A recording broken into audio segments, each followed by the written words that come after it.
Hello everyone and welcome back to my channel where we dive deep into the world of daytime drama, specifically the bold and the beautiful. If you're a longtime fan like me, you know that this show has been captivating audiences for decades with its mix of romance, family feuds, fashion intrigue, and those unforgettable twists that keep us coming back for more. Today we're breaking down the episode from January 13, 2026, titled Electra and Will turn to Steffy for help, and Eric brings Katie to tears. This episode is packed with emotional moments, surprising alliances, and the kind of soap opera magic that makes BNB a staple in our lives. I'm going to rewrite this episode into a full YouTube video script format, expanding it into a detailed narrative that's perfect for a long-form video. We'll go scene by scene, adding in-depth analysis, character backstories, potential future plot speculations, and even some fan theories to flesh it out. Since you asked for around 10,000 words, I'll make this comprehensive. Think of it as an extended recap with commentary, dialogue recreations and thematic discussions. We'll format it in paragraphs for easy reading and narration. Grab your coffee, settle in, and let's get started. First, a quick overview for new viewers or those needing a refresher. The Bold and the Beautiful revolves around the Forrester family and their fashion empire, Forrester Creations, set in the glamorous world of Los Angeles. Key players include the patriarch Eric Forrester, his ex-wife and sometimes ally Stephanie, though she's passed on, her legacy looms large, and their children like Ridge and Steffy. Then there's the Logan sisters, Brooke, Donna and Katie, who have been entangled in love triangles, business rivalries and family dramas for years. Lately we've seen newer characters like Electra Forrester, a relative newcomer with Forrester blood, Will Spencer, son of Bill Spencer and Katie Logan, and Dylan, a fresh face bringing some real-world struggles into the mix. Daphne and Carter's storyline adds a touch of romance, while the overarching theme is about legacy, ambition and forgiveness. Let's kick off with the opening scene at Will's beach house. Picture this. The sun is setting over the Pacific Ocean, casting a golden glow through the large windows of this modern, minimalist beach house. Waves crash in the background, symbolizing the turbulent emotions about to unfold. Will Spencer, the young handsome heir to the Spencer media empire, is locked in a passionate embrace with Electra Forrester. Electra, with her striking features and Forrester flair for drama, pulls back slightly, her eyes sparkling with a mix of affection and concern. "Will," she says breathlessly, "we have to do something more for Dylan. She's been through so much." For those who might have missed previous episodes, Dylan is a compelling new character, a young woman down on her luck, representing the show's occasional nod to real-life issues like homelessness and economic hardship amid the glitz of LA. In recent weeks, we've seen Dylan struggling, sleeping in her car while trying to maintain a facade of normalcy. Will, ever the compassionate type, taking after his mother Katie in that regard, discovered her secret and offered her a place to stay in his garage apartment. It's a sweet gesture that highlights Will's growth from a rebellious teen to a responsible young adult. Electra nods enthusiastically. "She's our friend now, Will. We can't just stop at giving her a roof over her head." Will smirks, that signature Spencer charm shining through. I know. That's why I texted her to come over. We've got a plan." As if on cue, Dylan enters the room looking a bit wary but grateful. Her hair is tousled from the ocean breeze and she clutches her phone. "You guys texted me like it was an emergency. What's up?" This moment is classic BNB, friends banding together in the face of adversity. Electra jumps in, her enthusiasm infectious. "Dylan, we want to help you more. You're not just crashing at Will's place. We think you deserve a real shot." Dylan protests modestly, "You've already done so much. I was living in my car, remember? This is more than I could ask for." But Will teases, "Oh, come on. Our plan is foolproof. Trust us." The trio shares a laugh and they head out together, the camera panning to the ocean as a metaphor for the unknown adventures ahead. Now let's analyze this. Electra and Will's relationship has been building steam, blending Forrester creativity with Spencer tenacity. Their decision to help Dylan isn't just altruistic. It ties into broader themes of social mobility in the fashion world. Remember how Brooke Logan started as a caterer from the Valley and rose to become a fashion icon? This storyline echoes that, suggesting Dylan could be the next rags to riches star. Fan theory time. Could Dylan have a hidden connection to one of the families? Maybe she's a long-lost relative, adding another layer of drama. Shifting gears to Forrester Creations, the heart of the show's fashion buzzing empire. With energy, sketches scattered on desks, fabrics draped over mannequins, and the faint scent of high-end perfume in the air. Brooke Logan, the eternal optimist and queen of comebacks, is admiring Daphne's sparkling engagement ring alongside Steffy Forrester. Steffy, with her sharp business acumen and no-nonsense attitude, smiles warmly. "It's beautiful, Daphne. Congratulations." Ridge Forrester, the brooding designer and patriarch in training, chuckles to Carter Walton, the suave lawyer who's just popped the question. "I told you so, man."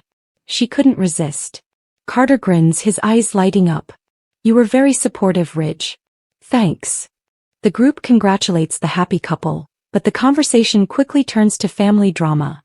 Specifically, Katie Logan's bold move to launch her own fashion house called Logan. Daphne, ever the empathetic one, turns to Brooke. "Are you okay with this, Brooke? It seems like it's bothering you." Brooke tries to brush it off with her signature poise, but the hurt is evident. "Oh, it's fine, really." But Ridge, Steffy and Carter aren't buying it. They gripe openly about Katie appropriating the Logan name, which has been synonymous with Brooke's legacy for years. Ridge grunts, "It'll take more than a name to make a success out of it." This scene is rife with tension. Brooke's incredulity is palpable. "My own sister doing this?" It harks back to the long-standing rivalry between the Logans and Forresters, even though they've intermarried so many times it's hard to keep track. Carter questions the logic. Why tie it to Brooke's brand if she's going independent? It's a fair point, underscoring Katie's ambition but also her potential naivety. Ridge reassures everyone that Katie's venture is doomed without a top designer, his confidence bordering on arrogance. Classic Ridge. Let's pause for some backstory.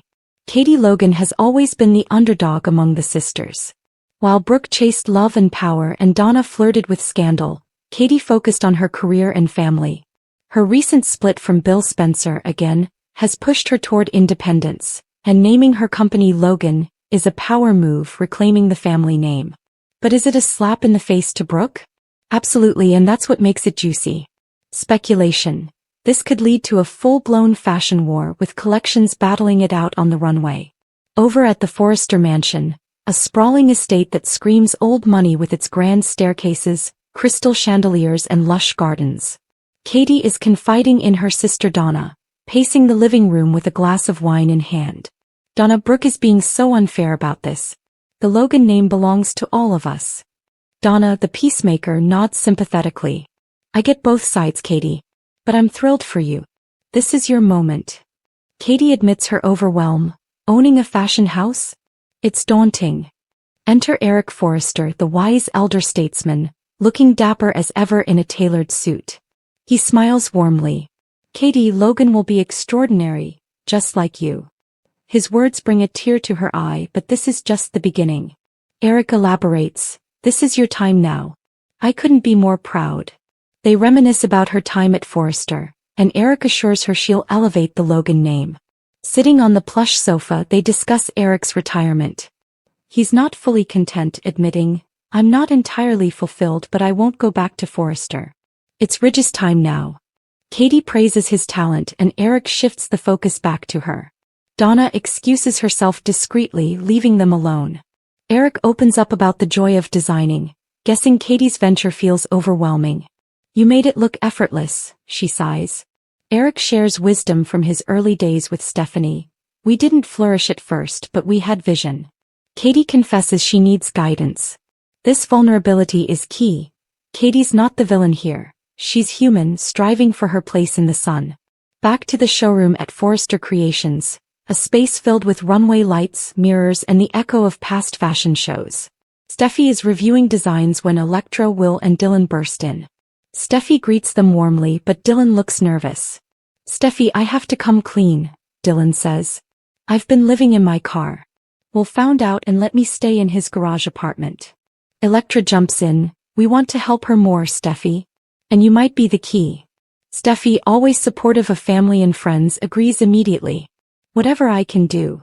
Electra and Will pitch Dylan for a job at Forrester. Dylan protests, "I'm not qualified." But they counter with Brooke's origin story. She was a caterer from the valley and look at her now. Steffy smiles, touched. I'll talk to Dad. We can find something for you. Dylan is overjoyed, hugging them all. This scene is heartwarming, contrasting the corporate drama elsewhere. It shows Steffy's softer side, often overshadowed by her CEO toughness. Analysis. Helping Dylan could integrate her into the Forrester world, perhaps as an intern who discovers a hidden talent for design. Fan theory. What if Dylan's backstory involves a connection to the late Stephanie Forrester? That would explode everything.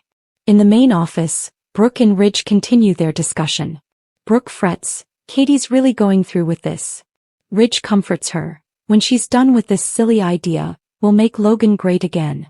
Their bond is unbreakable, but this hints at future conflicts. Back at the mansion, Katie seeks Eric's advice. You're the most qualified person I know.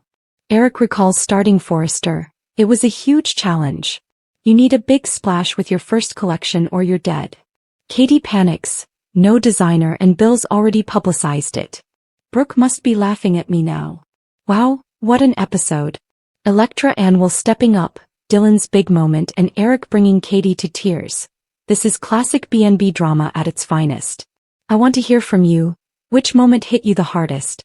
Will Eric's support for Katie spark a fashion showdown with Forrester Creations? Could Dylan have a hidden connection to the Forresters? Drop your thoughts in the comments below. Let's get a discussion going. If you enjoyed this deep dive, make sure to like this video, subscribe to the channel, and hit the notification bell so you don't miss any future recaps, spoilers, and fan theories from the bold and the beautiful. Thanks so much for watching, and I'll see you next time for more drama, romance, and unforgettable twists.